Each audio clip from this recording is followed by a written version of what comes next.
Hi, welcome to another video. So the people at Minimax are launching their new model called Minimax M27. This is a new version of the Minimax M2.5 model. By the time you're watching this video, it should be live, or it might take a few more hours. But I have been testing it, and I have some good thoughts about it. Minimax M27 is basically the same model with continued post-training. I don't have a ton of information about what all has changed officially, but it is pretty much the same model with continued post-training that makes it better in almost all areas. I have not tested it on general questions because it is an agentic model and not a chat model.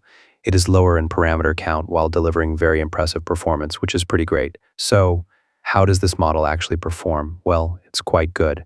I have used it with Kilo CLI here, as that's what I use.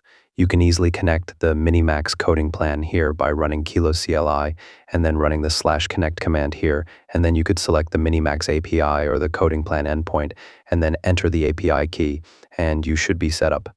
You can run the /models command to see the available models and add them quickly for your use. Now, let's look at the test results and how it performed as well. But before we get into that, I want to quickly talk about today's sponsor, On Demand. If you've been trying to build AI agents, you know the pain. You find one tool for summarization, another for web scraping, another for data analysis, and then you spend more time stitching them together than actually getting work done. On Demand solves this. On Demand is a platform where you can discover, assemble, and automate AI agents all in one place. They have an agent marketplace with over 400 agentic tools ready to go, so instead of hunting for tools and figuring out APIs, you just browse, pick what you need, and deploy. That gives you over 1,200 possible agent combinations, which is insane. But the cool part is the playground. You take these agents and assemble them into a workflow for your exact use case, and once it works, you turn it into a full automation using their flow builder. It's visual, no code, and lets you chain multi-agent workflows that run repeatedly without you touching anything. You can also bring your own models, and it's privacy first with secure connectors. Sign up through my link in the description and you'll get $5 in free credit. Go check it out. So I started with the movie tracker app, and it was quite fast for sure.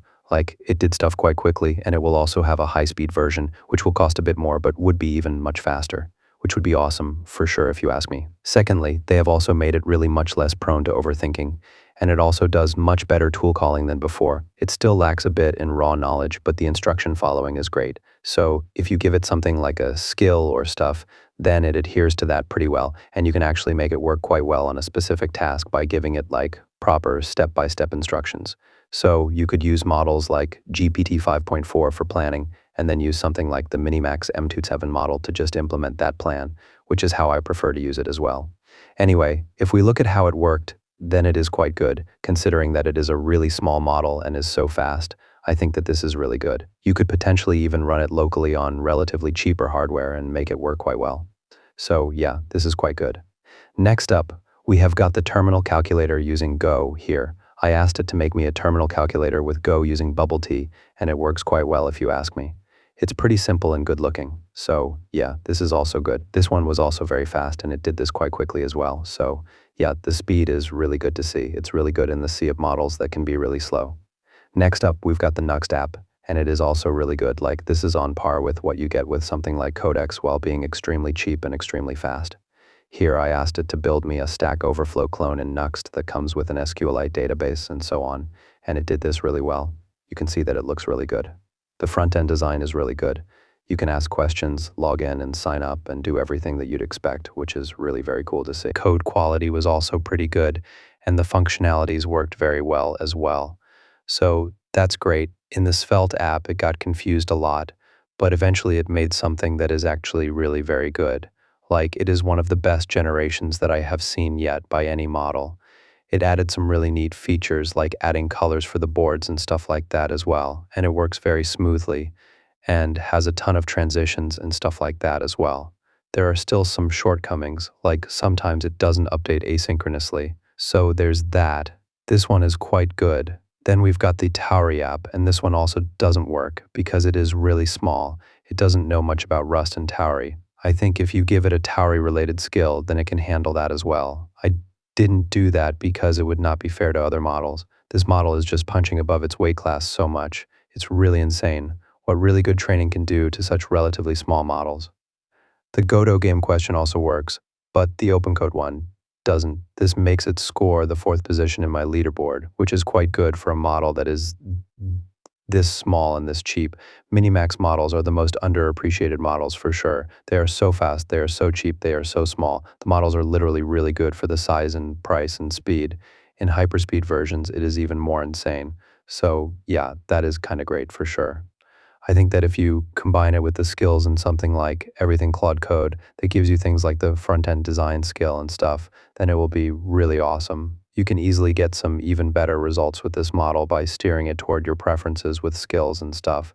It should be even better with things like OpenClaw now as well, because they should have like optimized it even more for that, and their coding plan is really cheap. So you can get like insanely good results with OpenClaw if you combine it with something like this Minimax model, because it is fast, really good, and really good at tool calling, which is an area where even bigger and proprietary models like Google's Gemini still lack. But a small model like Minimax is excelling, which is really very good to see. I really like the Minimax models. They are actually really good, and they work just so well for the size and price. These models do something new by pushing the frontier in the small model sector, which is something I haven't seen other companies do. Most companies are going toward updating the models with more parameters and charging more. Even Google is doing the same, where they are increasing prices and making models bigger. Even then, the models are not great for real usage. So this is a really good model, and I think that for things like coding agents and OpenClaw, this will be a really cool model to use. I wouldn't recommend using it for something like chatting or something, as it's not the best in that area and knowledge, but it can be good for AI support agents and stuff if you want, which is really very cool to see. That is about it. I wanted to talk about this model because this is actually a really very good model for sure. The model should be out by the time you're watching this video, or it might take some more hours as well. They were cool with me publishing the video before the launch, so I am doing this. I really like the model considering the size, price, and speed. It's a good model.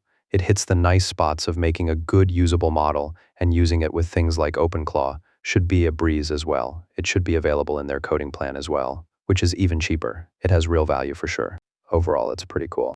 Anyway, let me know your thoughts in the comments. If you liked this video, consider donating through the Super Thanks option or becoming a member by clicking the Join button. Also, give this video a thumbs up and subscribe to my channel. I'll see you in the next one. Until then, bye.